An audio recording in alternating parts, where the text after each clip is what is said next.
Nifty ETF అలాగే Nifty index ఫండ్స్లో ఎందులో ఇన్వెస్ట్ చేస్తే బెటర్ అనే విషయం గురించి తెలుసుకుందాం.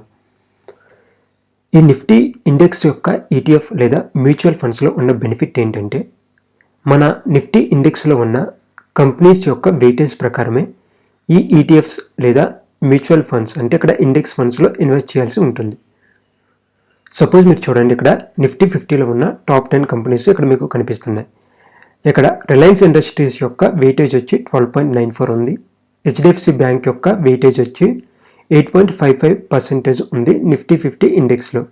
సో ఇదే వెయిటేజ్ ప్రకారం నిఫ్టీ ఇండెక్స్ యొక్క ఈటీఎఫ్ని లేదా నిఫ్టీ ఇండెక్స్ యొక్క మ్యూచువల్ ఫండ్ని మేనేజ్ చేస్తున్న ఫండ్ మేనేజర్ అలాగే ఆ అసెట్ మేనేజ్మెంట్ కంపెనీ, ఆ మ్యూచువల్ ఫండ్ కంపెనీ కలిపి ఇదే వెయిటేజ్ ప్రకారం ఆ స్కీమ్లో ఇన్వెస్ట్ చేయాల్సి ఉంటుంది.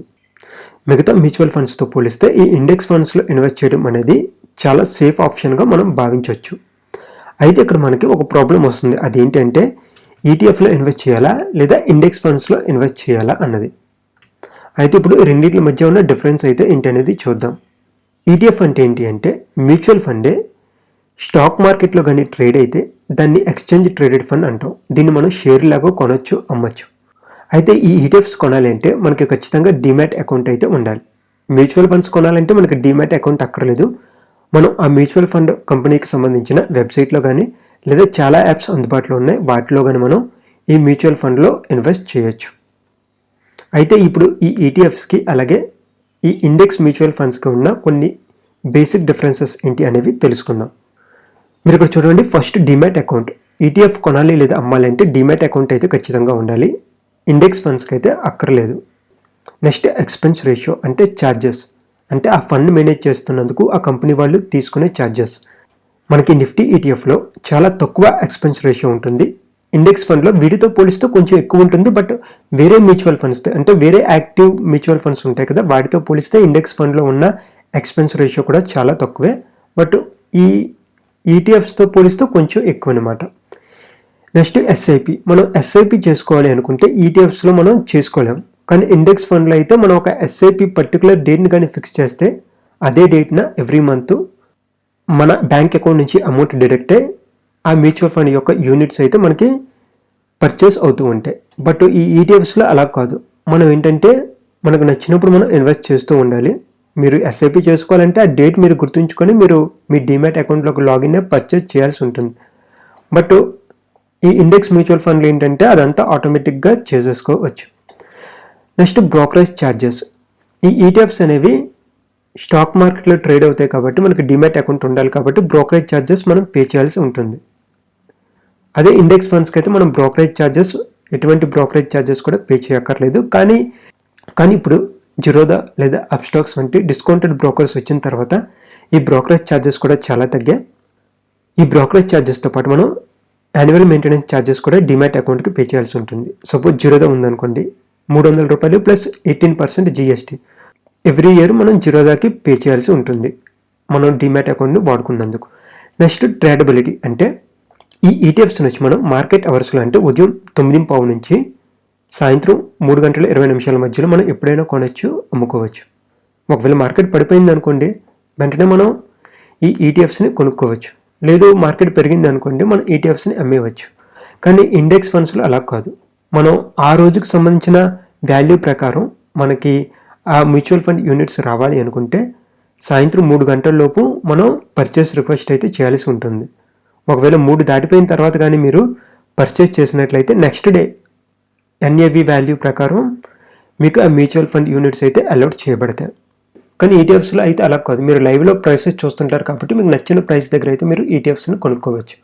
బట్ ఇండెక్స్ ఫండ్లో అలా కాదు. ఆ డే ఎండ్ అయిన తర్వాత వచ్చే ఎన్ఏవి వాల్యూ ప్రకారం మీకు యూనిట్స్ అయితే అలాట్ చేయబడతాయి. అయితే ఇప్పుడు ఇండియాలో ఉన్న కొన్ని టాప్ ఈటీఎఫ్స్ అలాగే ఇండెక్స్ ఫండ్స్ని కంపేర్ చేసి చూద్దాం. ఇక్కడ చూడండి, ఫస్ట్ వచ్చి నిఫ్టీ బీస్. నిఫ్టీ బీస్ అనేది నిపాన్ ఇండియా వాళ్ళు మెయింటైన్ చేస్తున్న ఈటీఎఫ్. Next SBI ETF.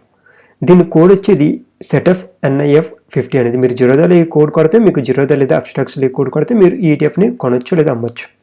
ఇక్కడ చూసారా మీరు, ఎస్బీఐ వాళ్ళకి ఇండెక్స్ ఫండ్ ఉంది, అలాగే ఈటీఎఫ్ కూడా ఉంది. అలాగే యూటీఐ వాళ్ళకి ఇండెక్స్ ఫండ్ ఉంటుంది, ఈటీఎఫ్ కూడా ఉంటుంది. బట్ ప్రాబ్లం ఎక్కడ వస్తుందంటే వాల్యూమ్ అనమాట. అది మనం నెక్స్ట్ చూద్దాం. ఈ నిఫ్టీ బీస్ని లేదా ఎస్బీఐ ఈటీఎఫ్స్ని కొనాలంటే మనకి డిమాట్ అకౌంట్ అయితే ఉండాలి.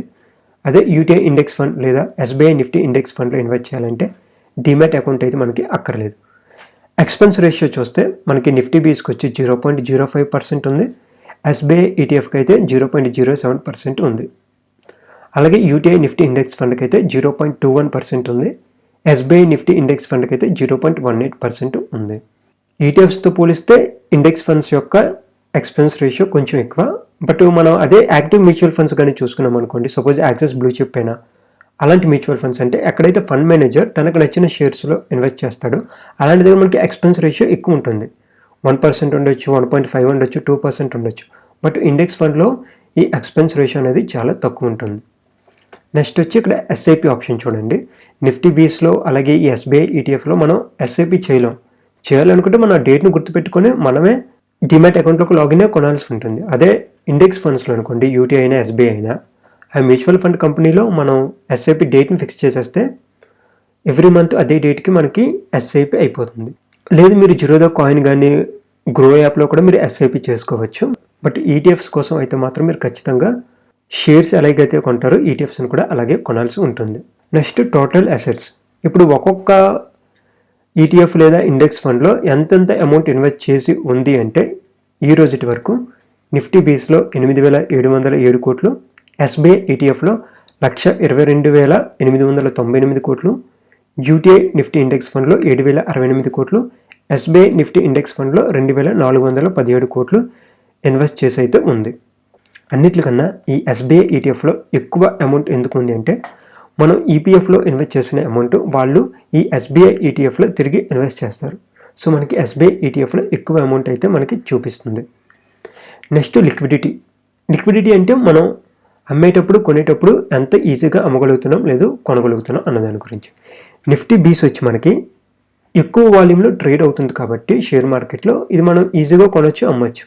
ఈ ఎస్బీఐ ఈటీఎఫ్ అనేది షేర్ మార్కెట్లో ట్రేడ్ అయ్యే వాల్యూమ్ తక్కువ. ఇందులో ఈపీఎఫ్ వాళ్ళు ఇన్వెస్ట్ చేసిన అమౌంట్ వాళ్ళు ఎప్పుడైనా తీసుకోవచ్చు, లేదా ఎప్పుడైనా వాళ్ళైనా పర్చేజ్ చేసుకోవచ్చు. బట్ రెగ్యులర్గా రిటైల్ ఇన్వెస్టర్స్ కొనాలన్నా అమ్మాలన్నా నిఫ్టీ బీస్తో పోలిస్తే దీని వాల్యూమ్ తక్కువ ఉంటుంది. ఇప్పుడు మనం ఇది జిరోదాలో ఒకసారి చూద్దాం.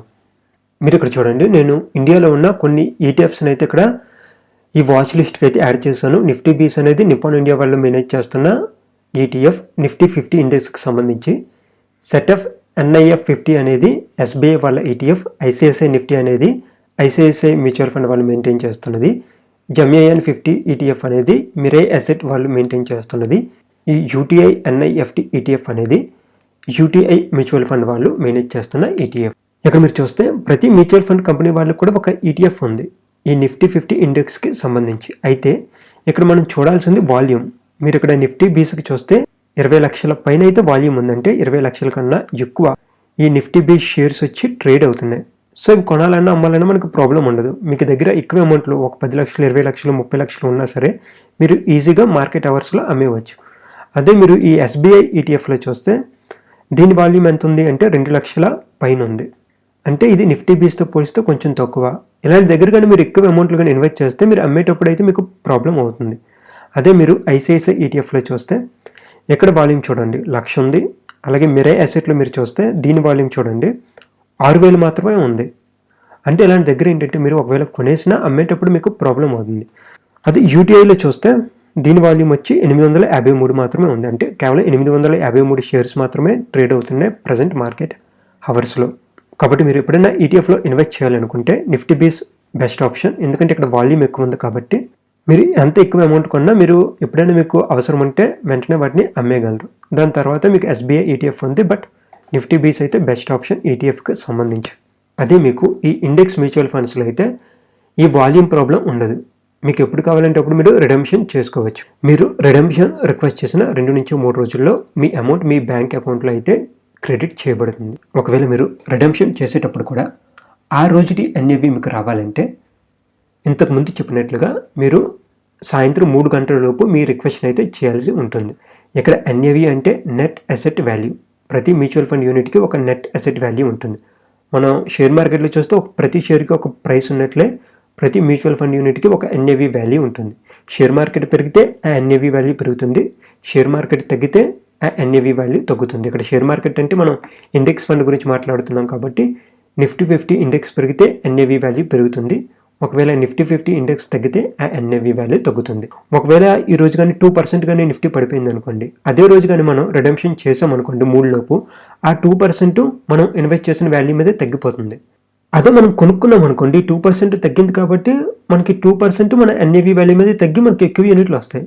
అదే మనం 3 గంటల తర్వాత చేసామనుకోండి, నెక్స్ట్ డే ఇండెక్స్ పెరిగింది అనుకోండి, నెక్స్ట్ డే వాల్యూ ప్రకారం ఆ ఎన్ఏవి ప్రైస్ అయితే ఉంటుంది. ఇలా మనం ఇండెక్స్ ఫండ్లో లాంగ్ టర్మ్ ఇన్వెస్ట్ చేస్తాం కాబట్టి ఆ 1 or 2 days యొక్క రిటర్న్స్ గురించి అయితే మనం ఎక్కువగా పట్టించుకోకర్లేదు. ఫైనల్గా కంక్లూజన్ ఏంటి అంటే, మీరు సిస్టమేటిక్గా ఒక ఇన్వెస్ట్మెంట్ చేయాలి అనుకుంటే ఇండెక్స్ ఫండ్స్ వచ్చి బెస్ట్ ఆప్షన్. లేదు మీరు రెగ్యులర్గా షేర్ మార్కెట్స్ని ఫాలో అవుతూ ఉండి మీకు డీమ్యాట్ అకౌంట్ కూడా ఉన్నట్లయితే ఈ ఈటీఎఫ్ అనేది మీకు బెటర్ ఆప్షన్. బట్ ఎప్పుడైనా సిస్టమేటిక్గా మీరు లాంగ్ టర్మ్ ఇన్వెస్ట్ చేయాలనుకుంటే మాత్రం ఇండెక్స్ ఫండ్స్ని అయితే నేను రికమెండ్ చేస్తాను. ఎందుకంటే ఇందులో మనకు ఒక డిసిప్లిన్ అయితే ఉంటుంది.